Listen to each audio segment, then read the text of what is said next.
Bom dia, boa tarde, boa noite. Eu não sei o horário que vocês vão estar acessando essa aula, né? A nossa aula da semana do dia 12 aí, né? Da semana do dia 11, 12 12, na verdade, né? 11 de outubro, véspera de feriado, né? A gente optou em fazer essa aula gravada para vocês conseguirem acessar de onde quer que vocês estejam. A gente sabe que muitos aproveitam essa semana para fazer viagem, visitar os familiares. Então a gente optou em fazer dessa maneira, tá? Então vamos seguir, mesmo que de uma maneira remota, a gente vai seguindo aqui para chegar no melhor caminho aí para hesitar, né? Para chegar no sucesso que a gente tanto almeja, que a gente tanto deseja. Então, pessoal, hoje a gente começa a falar um pouquinho mais sobre bem-estar dentro de cada sistema de produção. Então, eu trago para vocês, iniciando as nossas aulas, o assunto da bovinocultura. A gente vai falar um pouquinho de bovinocultura. Vocês vão fixar muito do que a gente vai falar aqui quando vocês forem ter a disciplina de bovinocultura propriamente dita com o professor Rafael, né? A disciplina de nutrição lá com o professor Kleber. Muitos dos conceitos que vocês vão ver aqui, vocês vão reforçar. Mas é importante que a gente já se atente, né, às informações que aqui tem, para que vocês já cheguem lá um pouco mais preparados, tá? Então, como eu sempre menciono, como eu sempre falo com vocês em todas as nossas conversas, né? Existem diversas recomendações específicas lá no portal do Ministério da Agricultura quanto à produção dentro dos critérios, respeitando os critérios para a garantia do bem-estar animal, né? Então, existe um portfólio grande com manual específico para cada cultura. Então, é importante a gente conhecer, como eu sempre digo, pelo menos o manual daquela cultura para a qual eu desejo me dedicar, com a qual eu desejo trabalhar, tá? E quando a gente fala de bovinocultura, nesse mesmo material, salvo algumas exceções, a gente trata de bovinos de leite e corte, tá? E existe, obviamente, uma coordenação de boas práticas em bem-estar animal. Então, existe uma equipe, né, que é uma equipe que foi delegada, foi instituída pelo próprio Ministério, né, da Agricultura. Então, é composta por vários professores das instituições de rede pública ou particulares aqui do Brasil, que em específico trabalham com isso, né, tem suas linhas de pesquisa, linhas de estudo científico balizadas dentro dos critérios de bem-estar, trabalhando especificamente com o assunto de bem-estar, né? Então, essas equipes, elas que trabalham criando, né, esses manuais de orientação, inclusive monitorando e auxiliando na fiscalização, os técnicos que saem a campo, tá? Para a bovinocultura de leite, vamos começar a falar um pouquinho mais específico, né?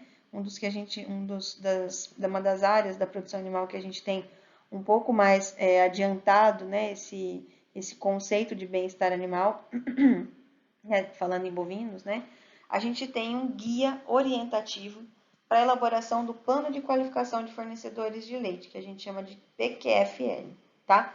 Então, esse guia, acho que eu já até mencionei, já comentei com vocês em algum momento, ele se trata de um compilado de informações que são chaves, cruciais, para que a gente consiga avaliar se dentro daquele sistema específico de produção de leite a gente tem boas práticas de bem-estar animal sendo aplicadas, sendo evidenciadas, valorizadas ali dentro, tá? Esse plano de qualificação é uma ferramenta de controle, tá? Essa ferramenta, normalmente, pode ser elaborada tanto pelo estabelecimento, então, vocês, né, são médicos veterinários que trabalham dentro de uma granja leiteira, então, vocês podem elaborar esse PQFL com as dicas que a gente conta lá no manual, ou o laticínio, para o qual vocês fornecem o leite, às vezes o laticínio, né? Então, aqui, por exemplo, a gente tem um laticínio que chama Tirolês, tá? A gente tem o Vigor, tem, enfim, os demais que vocês conhecem, Nestlé. Então, o laticínio, ele pode optar em ter uma equipe de veterinários que vai elaborar esse PQFL específico para o laticínio, né? Timbrado e tudo mais, e disponibiliza esse PQFL aos produtores que são conveniados, né? Que são cooperados do laticínio, ou ainda uma cooperativa mesmo, propriamente dita, cooperativa dos produtores de leite da região noroeste do estado de São Paulo, nossa aqui, né? Elabora um PQFL para conseguir garantir uma produção fundamentada nesse valor de biosseguridade e de bem-estar animal, tá? E essa PQFL, acima de qualquer outro critério, ela tem que ser construída de acordo com a Instrução Normativa número 77, que é um documento que todo mundo, todos vocês, terminando a aula aqui, vocês conseguem ter acesso lá na internet, né, no navegador, de 26 de novembro de 2018. E lá tem tudo o que precisa constar nesse plano, tá? Então, nele é definida a política do estabelecimento em relação aos seus fornecedores, quais são as regras do laticínio, da cooperativa, com relação aos fornecedores. Quais são os critérios básicos que o meu fornecedor tem que atender para entregar o leite para mim, tá? Para, então, a garantia de melhores fins de entendimento, né? Então, eu preciso me entender bem com o meu fornecedor, para que eu não receba um leite fora do padrão daquele que eu quero trabalhar para produzir os meus derivados, para fornecer in natura, envasar, pasteurizar, embalar e fornecer in natura para a população, para eu garantir aquilo que é a qualidade do meu produto, tá? Esse PQFL restringe-se unicamente aos fornecedores de leite. Então, quem que preenche o PQFL? É o laticínio? Não. É o fornecedor de leite. É você, médico veterinário, que trabalha dentro do sistema de produção de leite, onde se produz, onde se colhe o leite. Então, ele deve ser entendido como um processo contínuo e evolutivo de controle. Então, tem toda, né, uma métrica para ser preenchido, em que os esforços tem que ser no sentido de garantir o nível de qualidade desses fornecedores, né?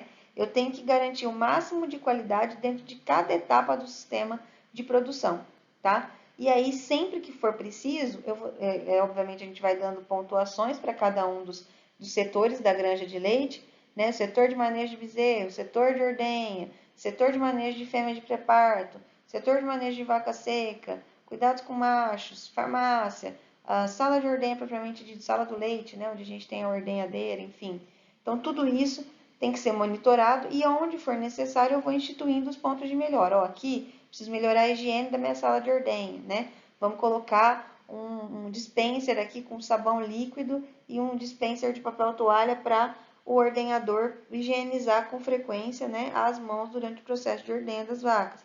Então, existem pontos específicos que a gente vai avaliando para a gente conseguir melhorar, tá? E isso tudo vai ajudar a gente a fazer uma garantia, né, dessa matéria-prima, né? Os índices, garantir também os índices de produtividade, diminuir a incidência de doenças, como por exemplo a inflamação da glândula mamária, a mastite, que pode reduzir a produção de leite, né? Melhorar a rentabilidade do meu produtor, dentre outros aspectos importantes aí, que esse tipo de relatório, né, que é preenchido todos os dias dentro da propriedade, vai nos ajudar. Entregue semanalmente, normalmente, tá?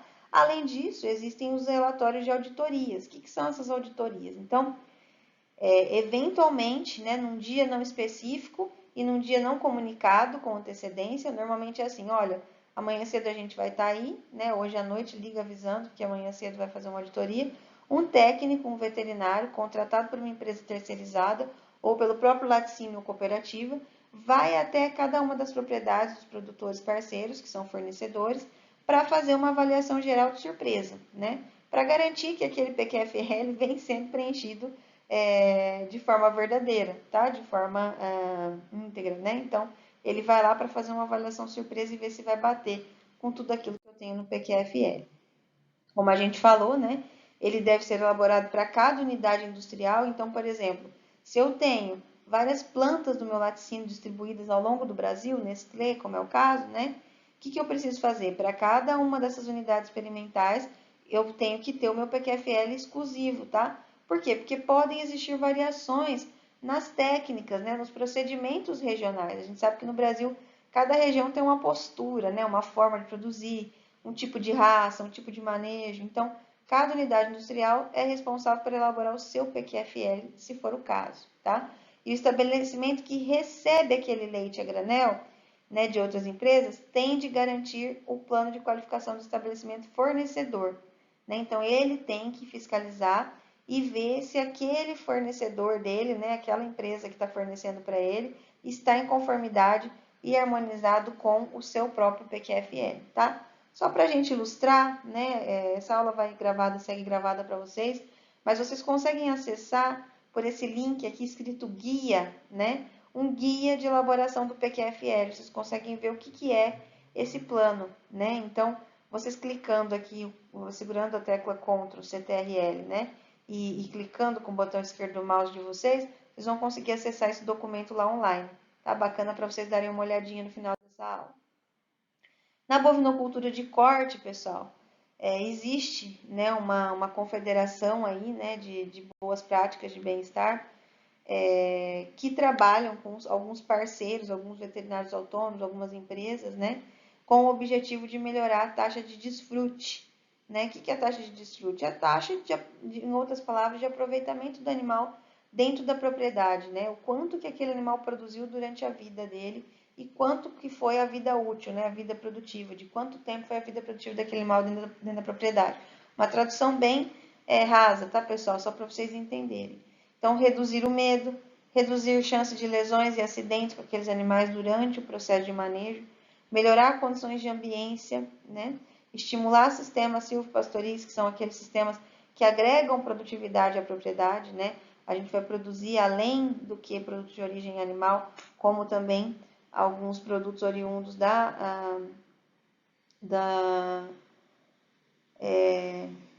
produção arbórea, né? Então a madeira, por exemplo, minimizar a dor em procedimentos de manejo.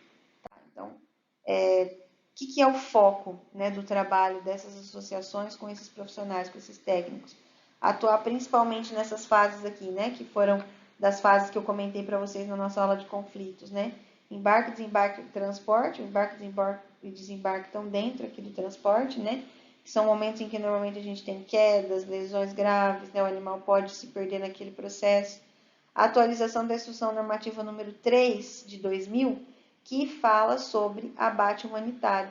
Então, todos os procedimentos que envolvem o abate humanitário e que garantem até o final da vida daquele animal, no momento em que aquele animal é transformado em alimento, qualidade de vida e bem-estar. Tá? Então, existem algumas métricas que a gente vai discutir separadamente, né? Então, durante o processo de abate, tem algumas recomendações, né? O desembarque desses animais nas baias, nos currais de espera, né? Então, a tranquilização desses animais nesse momento, né? A garantia do bem-estar térmico para esses animais nesse processo de pré-abate, tá? Depois, né, adentrando já a câmara frigorífica, né, o processo de insensibilização dentro dos boxes, né, de insensibilização que tem que ser muito bem feito, né, com material devidamente equipado, devidamente com manutenção em dia, né, para que exista garantia de que o processo seja bem feito, né, a insensibilização seja bem feita e o animal não tenha dor no momento da sangria ali, né, no abate propriamente dito. Então, todas essas instruções, né, elas estão contidas, né, dentro desses manuais e elas vêm com o objetivo de nos auxiliar, né, antes de qualquer outra coisa, tá? Quais que são os pontos principais, fazendo um mix aí, né, de bovinocultura de corte e de leite? Então, pensando em leite, boas práticas de manejo de ordenha, né? Então, o momento em que a gente vai extrair o produto, né, que é diário isso aqui, pelo menos uma vez ao dia em todas as propriedades que trabalham com bovino de leite, a gente vai ter o processo de manejo de ordenha. A vacinação, que é um processo também que acontece diversas vezes ao ano dentro da fazenda, né, nas diferentes categorias, embarque, transporte, cuidados com bezerros, redução de lesões pré-abate, programa STEPS, que é o programa que preconiza, né, o abate humanitário que a gente mencionou lá atrás, o processo de identificação desses animais, sejam bovinos de corte ou de leite, a vacinação que eu repeti aqui, ó, perdão, e o controle seletivo de ectoparasitas, especificamente os carrapatos. Então, todos esses itens que eu coloquei para vocês aqui, ó, para cada um deles existe um livrinho, um manual específico dentro do portal do Ministério da Agricultura que vocês conseguem acessar na íntegra e que serviram de base para a apresentação da nossa aula de hoje para vocês. Então, um dos principais pontos aí quando a gente trata de boas práticas de manejo de ordenha, né, pessoal? Como a gente já mencionou diversas vezes, né? Antes da gente pensar na qualidade do produto final e no bem-estar dos animais que ali estão, a gente tem que pensar que quem trabalha diretamente com eles são os seres humanos que estão ali, tá? E quem tem mais contato com eles são os então denominados ordenhadores, tá? Então existe, né, uma recomendação bem específica para que a gente atente, né, aos sinais apresentados pelas vacas, né, obviamente, que não estão em conformidade com um bom aspecto sanitário. Então, olhos fundos, pelos arrepiados, diminuição da ingestão de alimentos, parada de ruminação, queda na produção de leite, alterações de urina ou nas fezes, né, estando as fezes muito moles ou muito secas ou com presença de sangue, né? Isso, obviamente, traduz para a gente problema sanitário, né? E os cuidados com a vaca, lembrando, né, que esses cuidados com essas vacas começam antes mesmo do parto, ainda quando elas estão secas, né? Não estão lactando. E esse período deve durar pelo menos 60 dias. E é conhecido como período de descanso da vaca. E ele é fundamental, tá, gente? não só para desenvolver feto, como também para melhorar a condição corporal dessa vaca e para garantir uma boa recuperação no pós-parto, tá? Tanto da glândula mamária, né, para que produza, para que tenha uma lactação longínqua, né, e saudável, e também para a produção do colostro de boa qualidade. Nessa fase de lactação, a gente tem que estar muito atento a algumas doenças, dentre as principais a mastite, causa grandes prejuízos à atividade leiteira. E aí, conforme o tipo do micro-organismo que causa essa mastite, a gente classifica essa mastite em contagiosa e ambiental, tá? E aí a gente faz alguns testes específicos para conseguir diagnosticá-las, né? E obviamente esses testes todos são explicadinhos dentro desse manual. Não é o caso da nossa discussão aqui nessa aula, né, nesse tema de bem-estar animal, mas é algo que vocês vão estudar, vocês já podem aproveitar para ir estudando, né?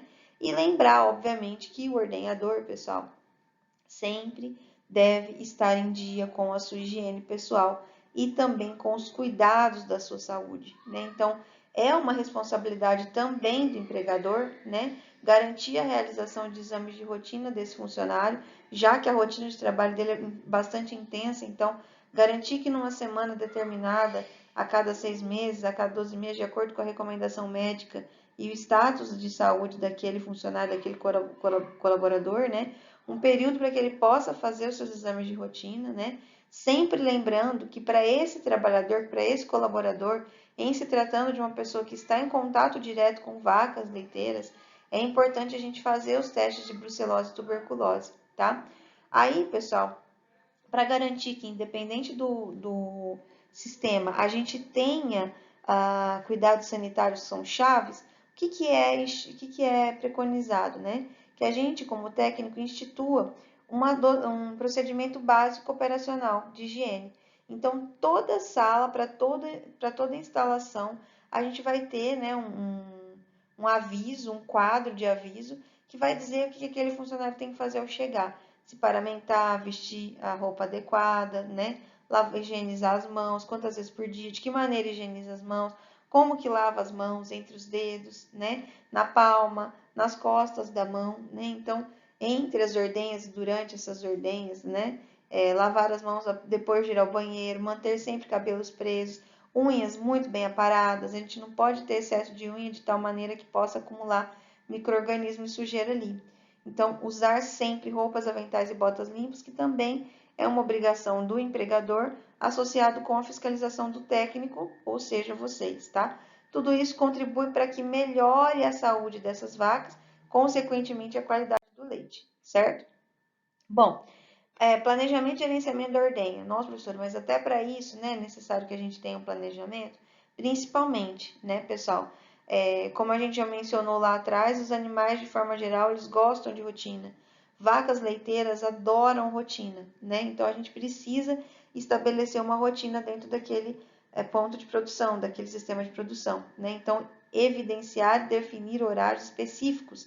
7 não é 7h10, não é 7h15. Se é 7, é a 7, né? Então, específicos para que seja realizada a ordenha, específicos para o período de alimentação e descanso, né? Para que a gente garanta, então, que a gente não tenha falhas nesses processos, né? Se a gente atrasa muito o fornecimento da dieta no coxo, possivelmente eu vou ter uma queda de consumo ou um super consumo por alguns animais em detrimento do subconsumo de outros, tá? Então, a gente sabe que vacas leiteiras se sentem muito mais confortáveis quando a oferta dos alimentos, assim como a ordenha, são realizados pela mesma pessoa e especificamente nos mesmos horários. Então, isso é uma coisa que a gente tem que garantir dentro do sistema de produção, tá?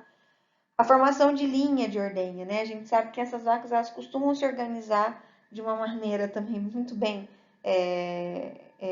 particular, né? Então, normalmente, para entrar na linha de ordenha, elas formam as chamadas filas indianas, né? E o que é preconizado? Que a gente separe esses animais de preferência em lotes, de tal maneira que as vacas primíparas sejam as primeiras vacas a serem ordenhadas, né? Aquelas que são de primeira cria, que tiveram o primeiro bezerro.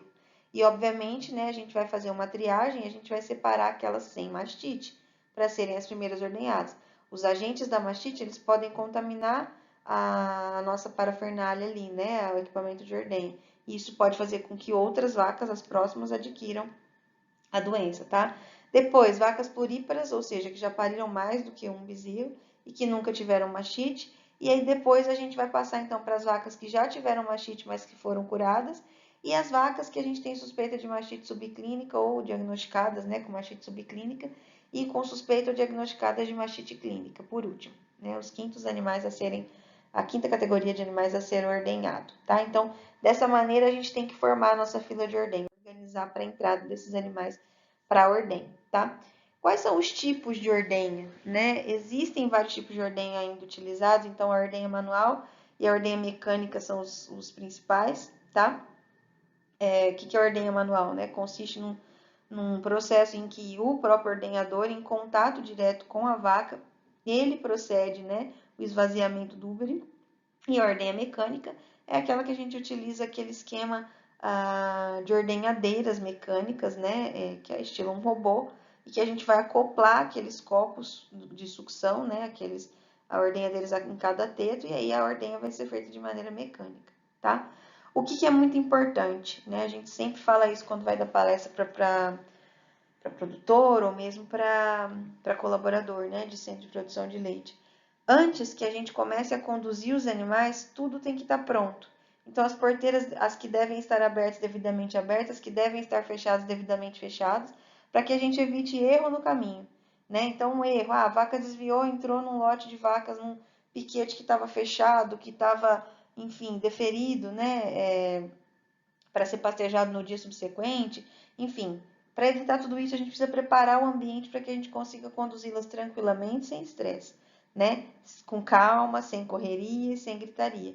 E a mesma coisa a ordenha em si, né? Então, antes que a gente comece a ordenha, a sala de ordenha ela tem de estar bem higienizada, né? Então, a fila, né? O bloco de contenção delas para colocação da ordenha mecânica, se for o caso, né? Tem que já estar preparado para que cada uma delas consiga se posicionar à medida que elas chegarem, né? Porque com elas tudo funciona muito automático. E se a gente errar no processo, a gente que vai ter trabalho vai se estressar e, consequentemente, vai estressar os animais. Bom, para preparar para a ordenha, né? A primeira coisa a gente vai fazer a contenção do animal, né? Então a gente contém esse animal, né? Dentro do boxinho onde vai ali. Então aqui tem uma ordenha de fosso, tá vendo? Ó, no meio a gente tem um fosso onde fica o ordenhador e aí em cima a gente tem duas plataformas laterais aqui onde as vacas ficam, tá? E aí então a gente faz a contenção. Primeira coisa que a gente vai fazer é a limpeza do úbere, desinfecção, né? Para a limpeza do úbere existem alguns agentes específicos, alguns produtos específicos, né? O mais comum, né, solução de iodo na diluição de 0,25%. Também pode ser usado o clorexidine a 0,25% também, ou ainda o cloro a 0,2%, né? É o pré-dipping que a gente chama. Então, eu vou higienizar esse úbere, procedo a secagem desse úbere com papel toalha, tá? Uma vez utilizado, ele vai para o lixo, tá? Faço então esse contato, essa limpeza.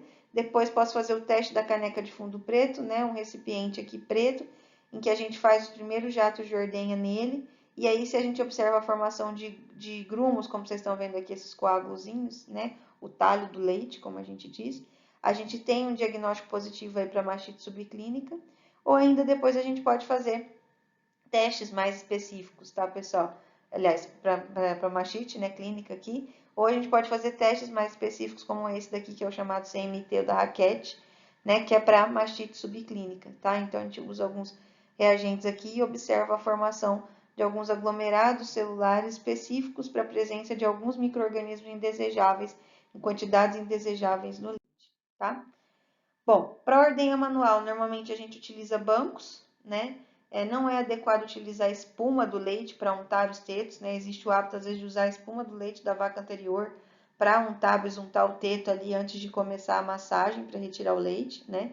O ideal é esgotar todo o leite dos tetos. Então, todo aquele resíduo de leite que fica no úber, ele serve de meio de crescimento para agentes indesejáveis, para a formação agregados ali de micro-organismos que podem causar mastite. Na ordenha mecanizada, basicamente a gente precisa de uma sala de ordenha sem fosso. Para essa sala a gente recomenda o banquinho, né? Então verificar o posicionamento das teteiras sempre, segurando com ambas as mãos, né? Então eu encaixo com as duas mãos essa teteira nos úberes, no úbere, para evitar a entrada de ar, quando suga o ar, e aí então o ar próprio contamina, né? e não retirar até o completo esvaziamento do úbere, tá? A quantidade residual nunca deve ser superior a 500 ml, ou seja, aquilo que às vezes sobra, e nem menor que 200, né? Nesse caso, a gente calibra essa ordenhadeira, né, essa ordenha mecânica, o extrator, para que isso não aconteça. Não arrancar as teteiras sem cortar o vácuo. Existe um pino lateral no coletor, no copinho coletor, que quando a gente vai retirar, a gente tem que apertar e puxar, né? Isso evita lesão, isso evita trauma no Uber, tá, pessoal? Nas salas de ordenha com fosso, que acho que não está aqui, né? A gente não necessita de banco. O ordenador ele fica em pé, ele vai ficar na altura, com o tronco na altura do úbere da vaca, fica muito mais fácil, tá? Ações específicas para ordenha com bezerro ao pé. Sempre que eu tenho uma vaca com bezerro ao pé para ordenhar, eu tenho que permitir que o bezerro mame diretamente na mãe, tá? E deixar tempo junto o suficiente até que o bezerro pare de mamar por livre e espontânea vontade, ou seja, não quero mais, tá? Aí eu posso aplicar, depois disso, um pós-dipping, solução de iodo do mesmo modo, mas um pouquinho mais concentrada, 0,5%, ou clorexidina 0,5 a 1, ou cloro de 0,3 a 0,5, tá? E aí o fornecimento de alimentos, né, para a vaca, pensando aí no momento em que eu tenho que fornecer alimento. Sempre fornecer o alimento logo após sua saída da ordenha. Quando eu faço esse procedimento, pessoal, embora pareça que, por que eu não posso fazer antes, né? A gente diminui a probabilidade que a vaca se deite nesse período imediato de pós-ordenha, que é o período, né, que o úbere precisa para se fechar, para o esfíncter do teto fechar e evitar que micro-organismos telúricos, né, que estão ali na tela, eles entrem no úbere e sejam, então, precursores do início do processo de mastite, tá? Então, é fundamental que a vaca permaneça em pé por pelo menos 30 minutos. E aí, nesse tempo, o esfíncter ele vai fechando, diminuindo o risco da mastite ambiental. Então, além disso, né, elas vão ficar sempre condicionadas, que quando elas saírem, elas entram na ordenha felizes, porque quando elas saírem, elas vão ter uma comidinha ali, né? Isso facilita, obviamente, o manejo, tá? Outros pontos importantes, sempre garantir a limpeza e desinfecção da sala de ordenha. Né? Quais são as situações especiais que podem acontecer na ordenha e que vão demandar um pouco mais de cuidado com relação à limpeza? Vacas recém-paridas, né? Então, às vezes, aquelas vacas que pariram na noite anterior, no dia anterior, que estão ainda eliminando restos placentários, né? Membranas essas embrionárias. Então, o animal que vai entrar na ordenha, às vezes vai eliminar aquilo ali, vai sujar. É um material altamente contaminante se a vaca tem alguma doença. Então, normalmente, depois desse processo que essa vaca passa pela ordenha, o ideal é a gente parar o processo de ordenha e higienizar para que outros animais voltem. Ou ainda vacas com problemas de saúde, né? Enfim, problema de casco, alguma lesão específica, ou alguma sintomatologia geral clínica que talvez indique para a gente a presença de alguma doença infecciosa. Então, tudo isso é importante a gente levar em conta. Aconteceu, a gente precisa parar o processo, higienizar toda a ordenha, a sala de ordenha, para recomeçar com os outros animais, tá? Cuidados, pessoal, que a gente tem que ter para evitar resíduo no leite, né? O que é o problema maior que a gente tem de resíduo no leite? Quando a gente está fazendo tratamento com antibiótico em algum animal. Né? Às vezes o animal não está sinalizado na sala, na linha de ordenha. Né? Então precisa ter um quadro de aviso, né? Ou um aviso automático, dependendo do nível, do padrão da sala de ordenha, né? Mas normalmente o pessoal instala um quadrinho, um quadro negro mesmo, quadro verde, né? E escrevem, né, com giz. Vacas tal, tal, tal estão recebendo antibiótico. Porque isso precisa estar pronto, demonstra a visualização ali do ordenhador, do colaborador, para que ele consiga apartar essas vacas e separar o leite que é colhido delas, tá? Então, não que não vá colher leite, né? Vai ordenhar, só que esse leite não vai para o tanque geral, né? Ele é ordenhado separado e depois dá-se um outro encaminhamento para ele, tá? Ler e guardar para a vida, pessoal. A ordenha passo a passo. Principal manual de ordenha que a gente tem disponibilizado online aí no Ministério da Agricultura e que é para todo mundo seguir, tá? Então, isso é algo que vocês têm que gastar um tempinho lendo, né? Vocês vão baixar lá. Acho que eu até coloquei para vocês no Google Classroom, depois vocês deem uma olhadinha e vão se atentar para estudar sobre isso, né? Um ponto importantíssimo dentro do processo produtivo e que faz parte, vocês têm que aprender, certo? Vamos falar um pouquinho agora sobre boas práticas de manejo, tá? De maneira geral, de vacinação, tá? Isso pensando tanto em animais de corte quanto animais de leite, enfim, de forma geral, tá? Então, fatores relacionados a vacinas, né? que são as vacinas de uma forma geral, por que a gente tem que ter alguns cuidados específicos com relação a elas. Bom, para formular uma vacina, né, existem diversos laboratórios produzindo uma mesma vacina de um mesmo agente no Brasil e no mundo. Então, para cada uma delas existe uma tecnologia que é empregada. Acho que nunca se falou tanto de vacina como agora, acho que muitos de vocês talvez tenham aprendido muito a esse respeito. Vocês vão ter a disciplina de imunologia, vão falar de vacina, mas existem vacinas de toda quanto é forma, né? Então, existem vacinas com vírus, com potencial virulento, né, atenuado, de vírus vivos, né, com potencial atenuado, de vírus mortos, né? Então, existem diferentes tipos de tecnologia e, consequentemente, gera-se produtos com características diferentes. Tem a mesma finalidade, proteger, só que tem características diferentes. Então, a gente tem que estar atento a isso. E sempre atento, obviamente, à recomendação de armazenamento que o meu fornecedor, que o fabricante recomenda, tá? Validade. Sempre, pessoal, atentar à data de validade das vacinas. A vacina é um componente biológico, é uma medicação biológica, né? E se a gente utilizar fora do prazo, existe um risco de aquilo não exercer o devido efeito, o efeito esperado, né? Então, não utilizar em espécie alguma, né, vacinas vencidas. Tudo isso, pessoal, protocolo de biosseguridade. E isso vai auxiliar a gente a assegurar bem-estar também para os animais, tá? Então, conservação da vacina. Sempre manter as vacinas bem armazenadas. Existe em todos os rótulos uma recomendação. Precisa estar armazenado numa temperatura X por até tantos dias, respeitando o prazo de validade. Ao serem abertas, elas têm de ser utilizadas no prazo de X horas, né? Então, tudo isso a gente precisa ler e respeitar. Toda vez que a gente infringe alguma dessas regras que estão prescritas ali pelo fabricante, a gente corre o risco daquela vacina não fazer efeito, tá? A aplicação adequada da vacina. Também existe uma norma, um protocolo de procedimentos que estão também descritos no rótulo da vacina e também no manual de cuidado com vacina, né, que vocês também vão receber lá no material de vocês, e que vocês devem seguir. Tudo que eu fizer diferente vai incorrer no risco de não haver a devida proteção e o animal adquirir a doença, tá? Outra coisa importantíssima, né, na grande maioria das propriedades, há um tempo atrás, né, hoje acho que as pessoas respeitam muito mais. Comprava-se a vacina para cumprir protocolo, fazia-se a primeira dose, e se existia uma recomendação de dose de reforço, que é o que acontece na maioria das vacinas, né, isso não era nem levado em consideração. Ah, não, já fiz uma vez, já tá bom, é caro, né? Todas as vacinas para bovinos, né, quase todas, vamos colocar, porque sempre tem uma que foge à regra, né, exigem uma dose de reforço. Por quê, pessoal? Para que o vírus consiga, né, aliás, para que o organismo consiga montar uma barreira de anticorpos, ele precisa de dois estímulos, né, pelo menos dois estímulos, dois pontos de estímulo. E por isso a gente recomenda a dose de reforço, né, para que possa,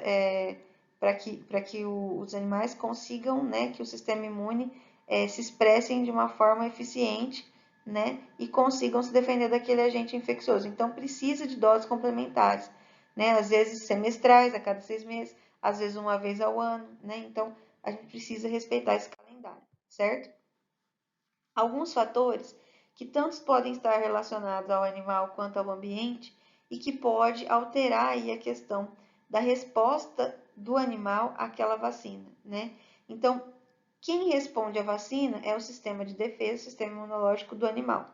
Para que isso aconteça, ele tem que estar em perfeita condição de saúde e nutrição. Se ele não estiver, eu vou aplicar a vacina e ele não vai conseguir montar uma resposta contra aquele agente. E ele não vai estar 100% imunizado. E isso acontece, pessoal, em muitas situações. Tá? Ah, fulano tomou a vacina e adoeceu. Ah, vacinei meu gado e mesmo assim eu tive um caso de determinada doença. Porque não necessariamente aquele animal montou um sistema de defesa apropriado para aquele agente infeccioso, certo? Então a gente depende também do ambiente e do animal. Mesmo assim, né, a gente sabe, mesmo as vacinas estando asseguradas para uso, tem animal então que não consegue responder à vacinação. Então sempre vai ter um grupo de animais, né, em média 5% dos animais vacinados, que não ficarão 100% protegidos. E por isso as medidas complementares de manejo têm que ser utilizadas para o controle das enfermidades. Então, morrer um animal, a gente tem que destinar a carcaça para um local apropriado, isolar, tratar aqueles animais com doenças infecto-contagiosas ou suspeita, né? Vacinação periódica de todo o rebanho contra uma série de doenças, eliminação de agentes vetores de doenças, mosquitos, carrapatos, morcegos, etc., entre outros fatores que a gente pode usar em associação para melhorar a proteção, que a gente tem falado disso também demais aí, né, se tratando de saúde humana. Mais uma vez, preparo das instalações. É dia de vacina na fazenda, né? Dia de vacina no meu consultório, na minha clínica. Vai ter um mutirão de vacina na praça da cidade. Eu preciso preparar as instalações. O mínimo de intercorrências durante esse processo de vacinação diminui a chance de erro, diminui a chance de superdosagem, de subdosagem, né? Diminui a chance de quebrar um material, um êmbolo, uma agulha, uma seringa, um frasco, né? De abrir o frasco errado, de diluir de forma incorreta. Então, tudo preparado com antecedência, né? Limpeza e o perfeito funcionamento do local que eu vou utilizar para conter, para manejar, para receber, para cadastrar, para emitir um certificado de vacina, né? Preparação das instalações vai resultar em maior agilidade e menor risco de acidentes, que também garante o sucesso da aplicação das vacinas, tá? Então, seringas e agulhas são indispensáveis para a vacinação nas suas mais variadas apresentações, né? Verifique se as seringas estão disponíveis, estão em número adequado e estão em boas condições para o trabalho, né? Isso aqui é uma seringa, não sei se todos de vocês já tiveram oportunidade de conhecer, mas provavelmente acho que no próximo semestre vocês não conhecem, vocês vão conhecer, né? Então, esse é conhecido como estojo, né? É um equipamento de vacina que ele é fixo, né? A gente limpa, higieniza, lava isso daqui e ele é reutilizável, porque a gente troca são as agulhas, tá? A gente afia e à medida que vão ficando muito velhas, a gente troca, tá? E isso a gente tem que garantir que está com todos que está com todo o sistema dele aqui funcionando, as molinhas, a lubrificação, né, que esteja 100%. Então, providenciar a manutenção, a substituição, quando for o caso. É recomendado ter à mão pelo menos 2 seringas para cada vacina ser aplicada, né, no caso desse tipo de equipamento, para garantir que não vai uma dar problema no meio e a gente perder, né? Nunca posso misturar 2 vacinas também no mesmo êmbolo aqui. Não utilizar agulhas tortas com fio gasto, que é ponta romba, nem as que estiverem sujas ou enferrujadas. Agulhas nessas condições devem estar no lixo, tá? Elas não duram para sempre, né? E mesmo que elas não aparentem estar estragadas, elas devem ser substituídas conforme a recomendação de quem fabrica, certo? Bom, aqui, pessoal, tá uma tabelinha, né, que é extraída lá do manual de vacinas mesmo, que mostra aqui para vocês, de acordo com o tipo de vacina a ser aplicado, né, vacinas contra a febre aftosa, vacinas aquosas em geral, de maneira geral, que não são oleosas, como o caso da aftosa, né, de acordo com a categoria animal, o que é a via de administração e qual tipo de agulha eu devo utilizar para cada uma, tá? Não vou ficar lendo, né? Isso aqui é um conteúdo para vocês estudarem, fixarem, né? Pergunta de prova daqui uns dias. Então, é uma recomendação daquilo que a gente deve utilizar mesmo na nossa rotina. Então, quando a gente pensa em vacina, automaticamente a gente já tem que linkar ao processo de condução e manejo dos animais que estão nos currais. Né? Na nossa última aula, quando a gente fala um pouquinho de manejo geral, né, que é um dos pontos de conflito entre o homem e o animal, a gente frisa bem a importância de a gente preparar o animal para esses processos, né? Então, não só preparar, né, não só realizar aqueles esquemas de treinamento, como a gente comentou, como também preparar a equipe para que seja feito, né, de uma maneira gentil. Hoje em dia, né, na verdade, acho que eu mostrei para vocês quando eu falei de interação homem-animal, do manejo nada nas mãos, né, que é uma técnica que é difundida aqui no Brasil pela médica veterinária Adriane Zart. Falei com vocês também de algumas técnicas de adestramento, né, de preparo do animal para o convívio, para o trabalho, né, com o homem, que todas elas, né, dentre as principais características, elas têm como principal fundamento a gentileza, né? Então, você fazer com cuidado, né, fazer pensando manter a qualidade de vida do animal, né, manter a integridade do animal. Então, a gentileza, ela faz com que o sistema imune se mantenha íntegro e apto para receber a vacina. Né? Então, se num dia de vacina eu conduzir aqueles animais debaixo de um sol quente, no meio de uma pancada, né, correndo, quando eles vão chegar no curral, eles vão estar tão debilitados que às vezes a resposta que eles vão conseguir montar contra o antígeno, né, que está na vacina, não vai ser suficiente para deixá-los protegidos, imunizados. Então, isso tudo também é muito importante a gente pensar quando a gente fala de vacina, tá? E aí, agora pensando em formas de vacinação, né? Existem algumas recomendações, essa é a recomendação base principal, vocês também vão ouvir falar muito desses conceitos, mas de forma geral, todas as vacinas de bovinos ou são aplicadas via subcutânea ou intramuscular. Subcutânea embaixo da pele, né?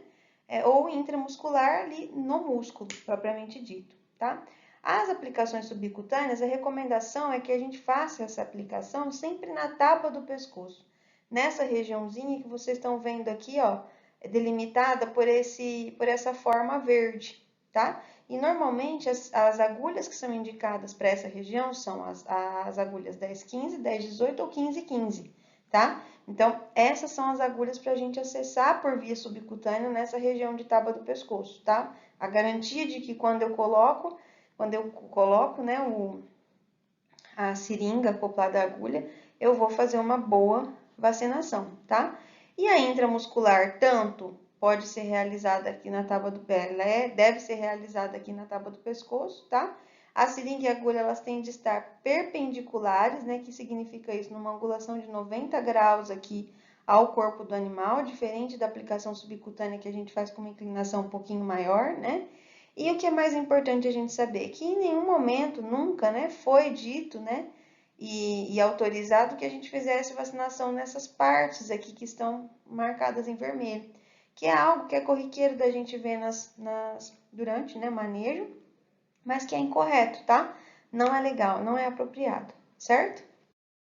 Bom, quais são as consequências de um manejo incorreto durante o processo de vacinação, pessoal? Então, ó, como vocês podem ver aqui, né? A vacinação está sendo feita naquele tronco antes, né, do brete propriamente dito, né, tronco de contenção. Então, a gente tem um corredorzinho por onde passam esses animais, então eles fecham esses animais todos lá e fazem a aplicação da vacina ali com os animais todos amontoados, como vocês estão vendo aqui. Isso é super comum, tá? E o que a gente pode causar com isso, pessoal? Essas estruturas que vocês estão vendo aqui, né? Então, aqui, ó, uma região totalmente suja, contaminada, como vocês estão vendo aqui, né? A gente não consegue escolher uma região melhor, porque esse animal está numa posição que não favorece, e aí a gente acaba perfurando esse animal numa região que está contaminada, e a gente causa o famoso abscesso, que é indesejado. Isso vem a furo, na maioria das vezes, supura, a gente perde essa região de músculo que está aqui, né? Lembrando que o músculo vai se transformar em carne, então parte desse tecido eu vou perder na linha de abate, certo, gente?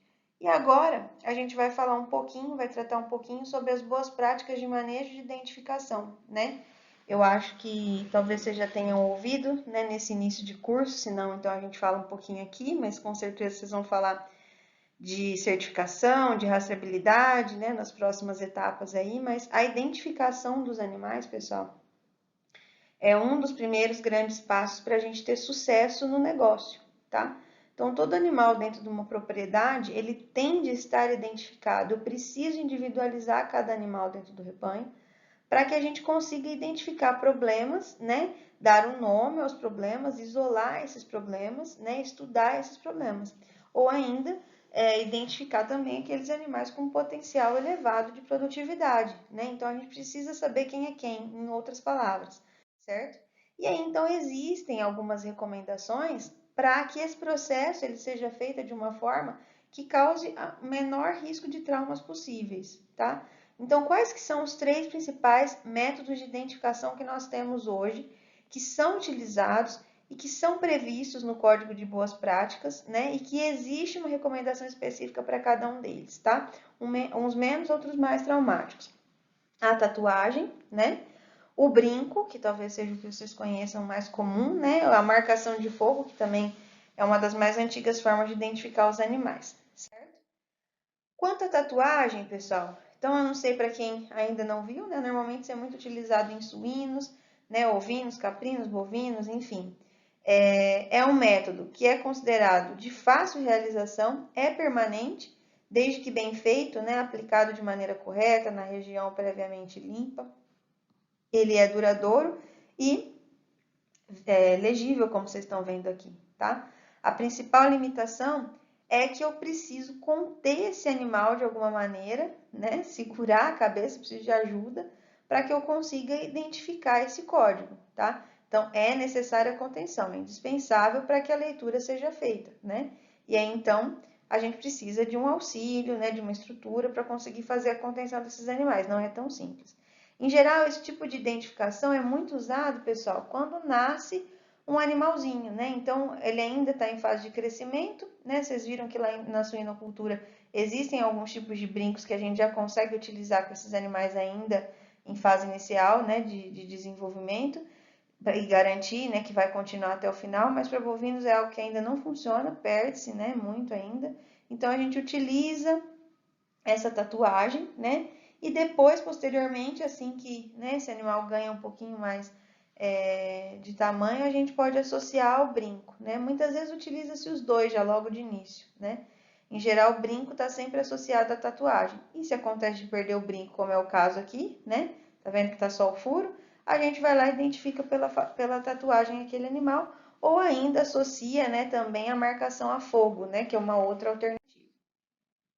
Bom, o que são os problemas, né? Possíveis problemas da utilização da tatuagem, como a gente vê que tudo tem o seu lado bom e o lado ruim, aqui também a gente encontra. Então, aqui, ó, isso aqui é um tatuador, ele tá deitadinho, né? Vocês estão vendo a lateral dele aqui nessa foto da esquerda, e nessa foto da direita vocês estão vendo ele aberto, né? E de frente a gente consegue identificar.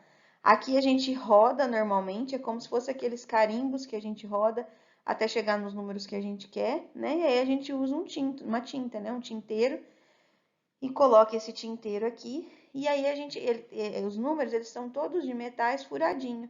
E aí a gente aperta e prensa. E aí o que acontece? Fura a pele e pinta com aquela tinta permanente, certo? O que pode acontecer? Em área muito contaminada, se a gente atinge uma região que tem muita vascularização e a gente acaba fazendo acontecer isso aqui, né, uma hemorragia, o que pode acontecer naquela região? Isso daqui, ó, uma infecção, né? Isso aqui é uma infecção fúngica, então é uma região que fica baixa, aqui tem bastante umidade, né? E a gente pode chegar nesse tipo de problema aqui, tá, pessoal? Então, isso aqui pode acontecer.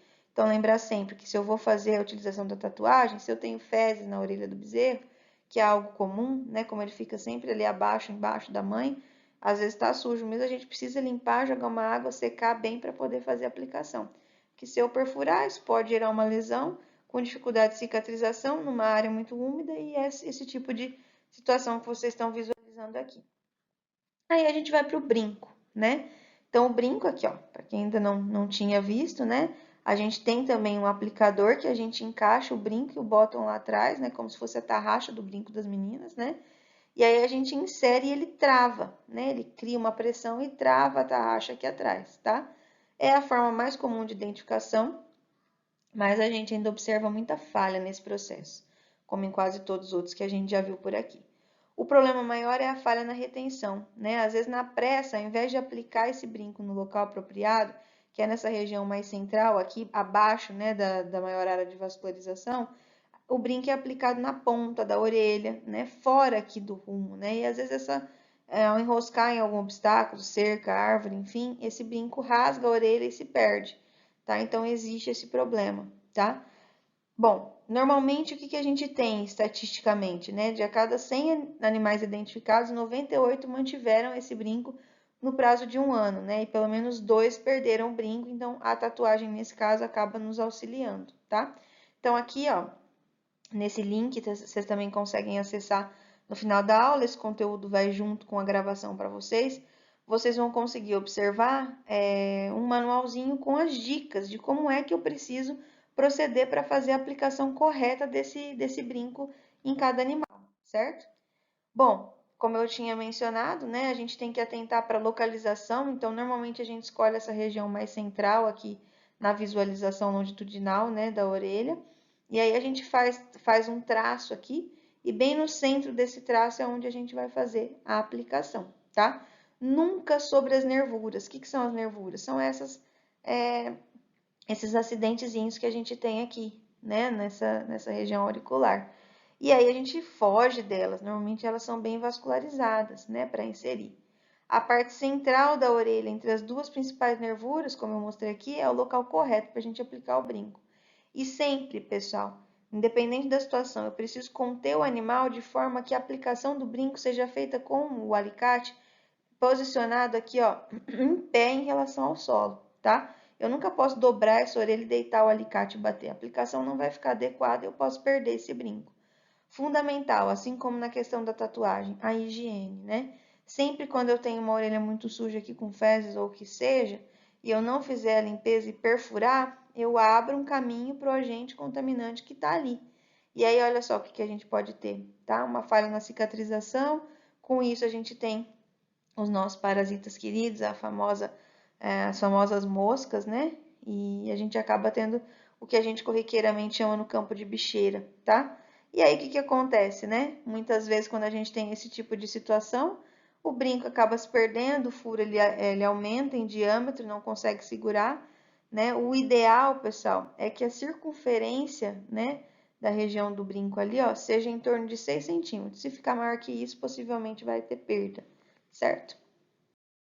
Bom, e aí, por fim, a gente tem ainda a marcação a fogo. O que é a marcação a fogo, né?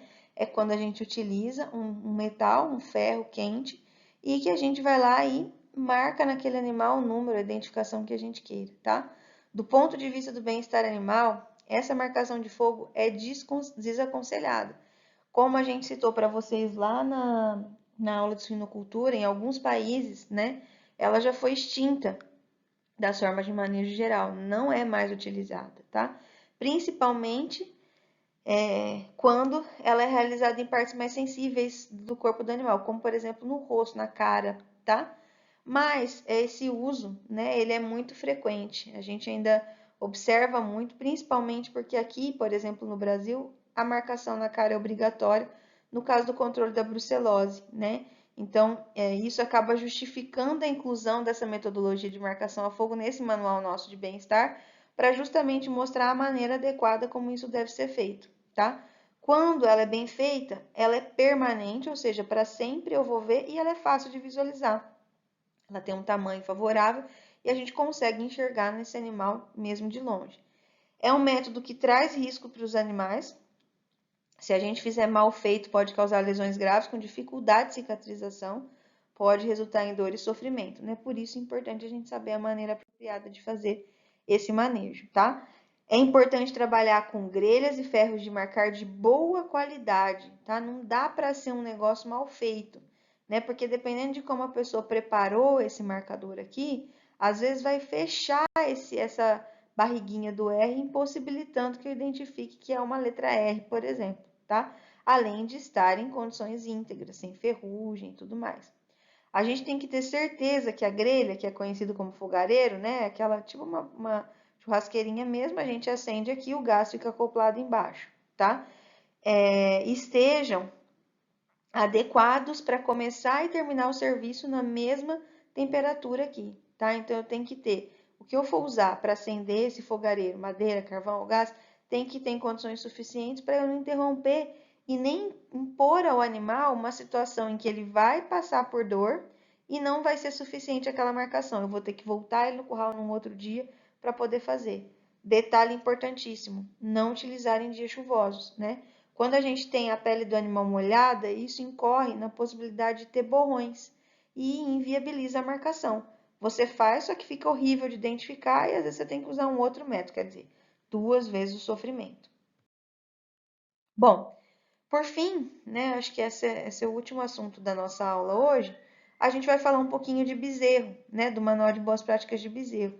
Como eu já mencionei lá atrás, né, assim como os outros todos, esse manualzinho também está disponível lá para vocês, tá? Ele foi desenvolvido pelo professor Matheus, a Anitta, a Luciana, lá da Unesp de Jaboticabal. E envolve, né, os principais cuidados que a gente tem que ter com esses animais, desde antes do período do parto, desde antes do parto até no final, tá?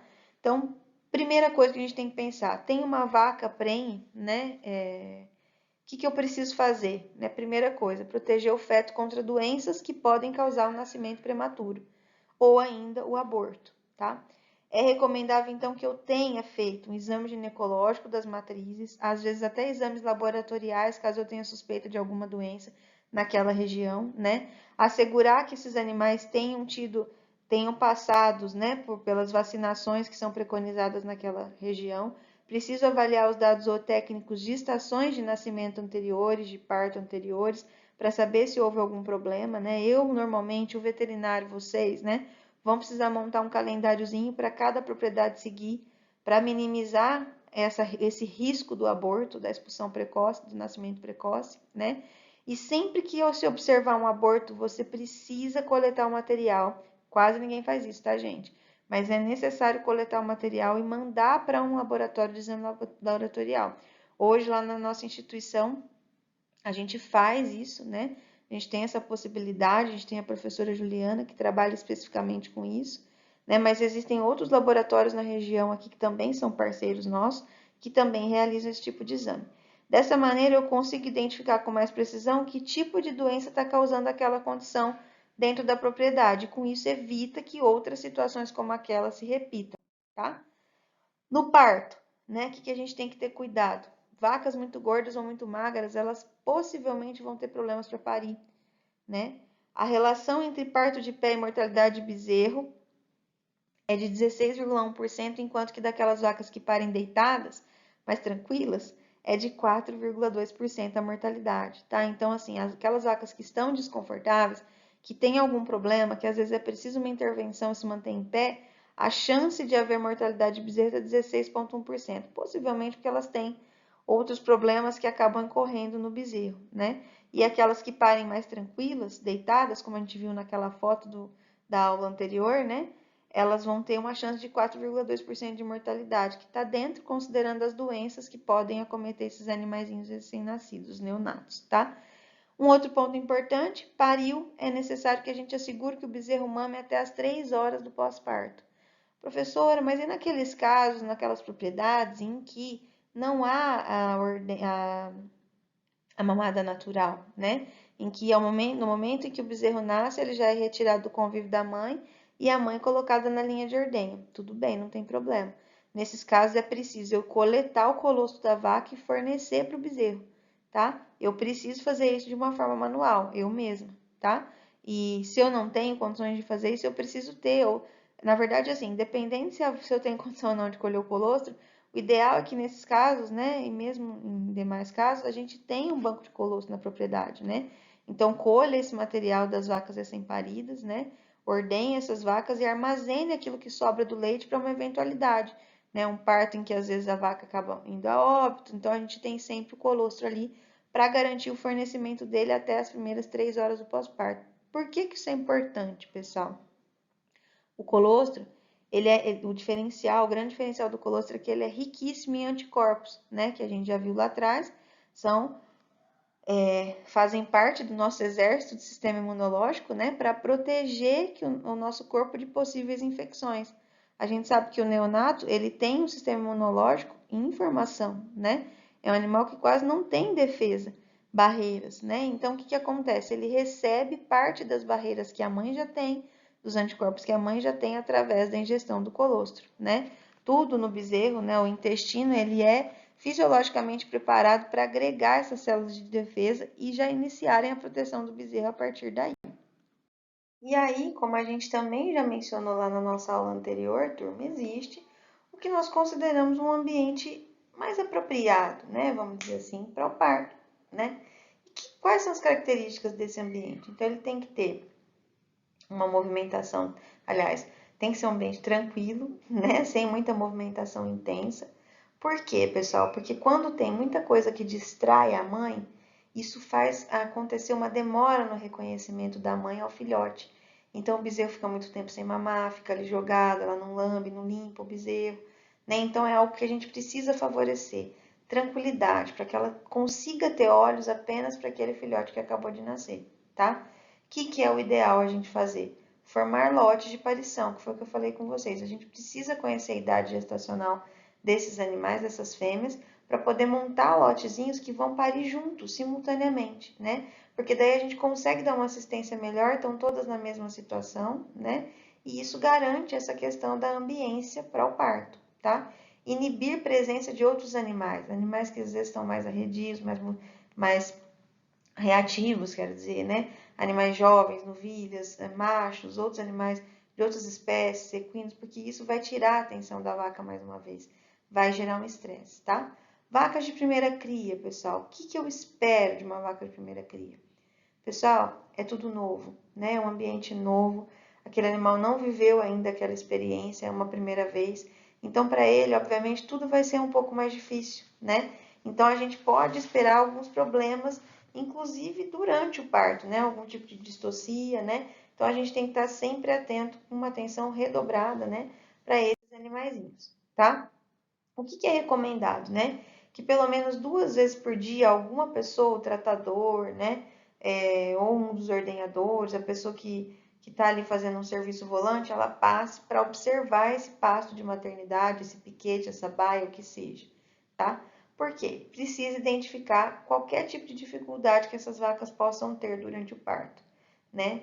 Ou ainda baixa habilidade materna, a vaca não deixa o bezerro mamar, ela não lambeu o bezerro, não reconheceu, baixo vigor do bezerro, o bezerrinho que nasce fraquinho, que às vezes precisa de um cuidado redobrado, precisa tirar ele dali, precisa fornecer o leite de uma outra maneira, passar uma sonda, tá? Se existe falha na primeira mamada, às vezes algum problema no úbere, né? O bezerro tem algum problema na região da boca, né? Na região oral ali, na mandíbula, que às vezes impede a mamada. Ou se aconteceu trocas de bezerros, né? Dependendo o tipo, né, de propriedade, né? Se a gente fala de gado de corte, por exemplo, eu tenho lotes de 100 bezerros, né? Às vezes trocou o bezerrinho que nasceu, a gente tem que observar isso.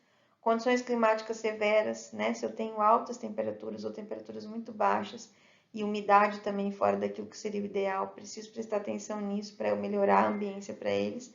Ou ainda condições desfavoráveis para o parto. Buracos, lama, né? Não tem uma área limpa, não tem uma área com sombra. Então, tudo isso a gente precisa garantir que não exista para começar partindo do princípio de que o parto vai acontecer de uma maneira saudável, tá? E os cuidados do dia seguinte, né? Bom, primeira coisa, né? Eu preciso ter um planejamento prévio para minha estação de parição. Então, antes de começar a nascer, cair bezerros, como o pessoal fala no campo, a gente precisa ter um preparo para isso, né? Então, com base na minha taxa de prenhez, eu tenho ideia do quanto que eu vou precisar de funcionário para curar umbigo, né? Para poder aplicar vermífugo, para brincar, para tatuar esses animais e o quanto também de material eu vou precisar, né? De insumo.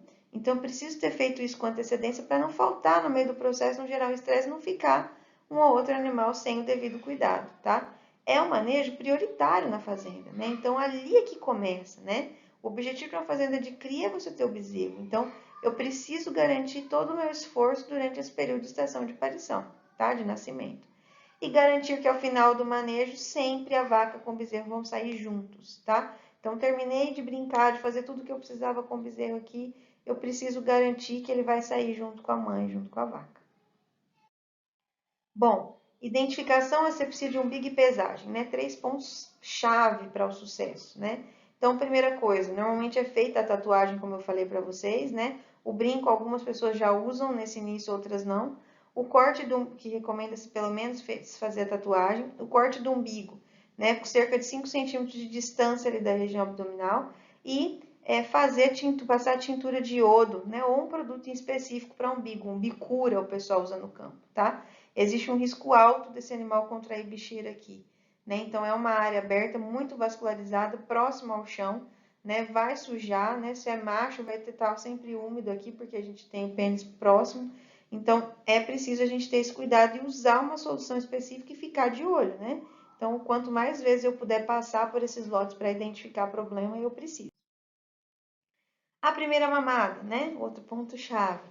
Outra vez, a gente precisa passar observando esses animais pelo menos 2 vezes por dia. Se o bezerro estiver fraquinho, abatido, se os textos estiverem cheios, é sinal de que não mamou. Eu preciso intervir, passar uma sonda, ver uma forma de fornecer alimento para aquele animalzinho.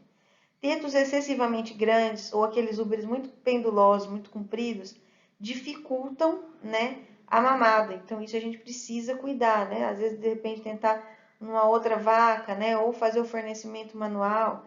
Vaca de primeira cria, como eu falei, também tem dificuldade no aleitamento. A gente tem que estar acompanhando, auxiliando, né? Caso seja preciso.